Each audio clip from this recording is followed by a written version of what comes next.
Достор, мен астыңкы дөңгөлөктү экөөнү тең алмаштыргам. Алмаштыргандан кийин примерно 67 000 майыл жүрдүм. Азыр кичине дөңгөлөк, кичине руль титирип атат, чуть-чуть. Ошон үчүн деген мо эки дөңгөлөктү оң жагын сол жакка, сол жагын болсо оң жакка алмаштырайын деп атам. Майды алмаштырыш керек. Өзүңүздөр билгендей, бир айда бир алмаштырып турабыз. Монун атайын коп коет экен. Андан кийин бир покрышканы алмаштырыш керек болуп атат. Покрышканын состояниясы аябай жаман болуп калыптыр.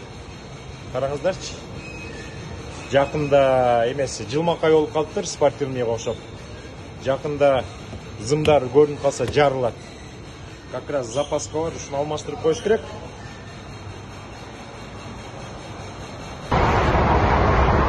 Ассаламу алейкум, достор. Баарыңыздарга Вирджиния штатынан чоң салам. 81-чи жол менен кетип баратам. Нью-Джерси штатын көздөй. Арканзас штатынан жүк берди. 1200 майыл айдашыбыз керек экен. Ошого $3080 төлөп берип атат. Анан менин диспетчеримди билесиңер, эртерээк жүк таап коет. Эртең мен 8-де апарып жүктү чышташым керек экен дагы. Башка жүктү ошо Нью-Джерсиден алып алып, Колорадо штатын көздөй кетем. Ал жүккө деген $4200 төлөп берип атат, достор. Ошентип бул жумада мен экинчи күнү ишти баштадым. Понедельник күнү Колорадога жүктү апарсам 3 жүк алат экенмин 6 күндүн ичинде. Биринчи жүк Агаядан Арканзаска, по-моему, 1800 болуш керек. Анан Арканзастан Нью-Джерсиге апаратам $3080. Анан деген Нью-Джерсиден Колорадоны көздөй жүк алып кетем 4200-гө. Ошондо где-то бул 6 күндүн ичинде $8000 жүк алып атабыз. Азыр ушундай слабый болуп атат. Ортодо булчу. Эң укмуш эмес, эң слабый эмес. Орто. Ана мындай чалганда $8000 бир жумада груз ташысаң, анын деген где-то $3000 бензинге кетет, соляркага кетет. Анан 4000ден тияка мияка иншуренс болуп атып, где-то 4,5-дын тегерегинде пайда болуп калат экен. Азыр өзүнүн трагы, өзүнүн трейлер менен иштеп аткан балдар ошондой болуп калат да. Бир жума иштесең, 5-тин тегереги болуп калат. 5-тен кичине өтүп калат, 5-тен ылдый болуп калат. Достор, өткөндө мен деген Американын картасын коюп, бир видео тарткам.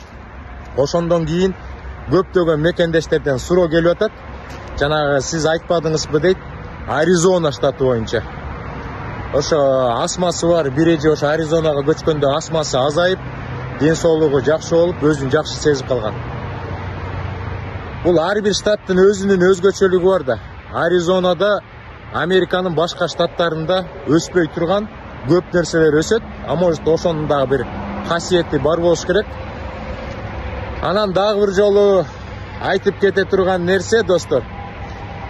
Кийин сиздер Бруклинге келип, калган учурда Брайтон-Бич, Шипсид-Бей, Кингс-Хайвейде жашаганда, ар жакта Брайтон-Бичтин ар жагында океан бар да, Атлантический.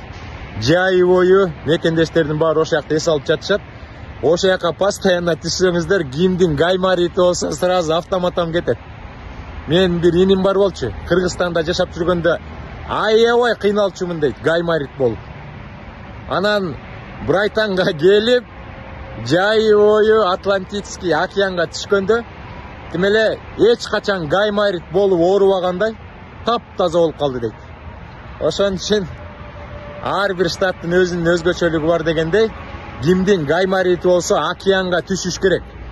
Биздин ысык көл туздуу, бирок океан деген биздин ысык көлгө караганда 3 эсе туздуу. Жигиттер деген шортикчен деген океанга түшүп чыккандан кийин шортиги менен отун жарса болот да, ушунчалык катып калат. Ошондой, достор. Азыр майды алмаштырып, астыңкы эки дөңгөлөгүмдү бири-бири менен алмаштырыш керек болуп атат, орду менен. Анткени руль кичине эметип атат да, шататься этип атат. Ошентип алып жолго чыгабыз. Кээ бирде биз түнү бою айдап калабыз. Мен азыр запаста 7 гана саатым бар. Жолдон кетип баратып бир бүткөндөн кийин билбейм канча калат, бир может 5 саат эле 6 саат уктап калам. Ошентип жүктү жеткизиш керек. Достор, ийгилик, жакшылыктар көп болсун. Мекемибизде тынчтык болсун.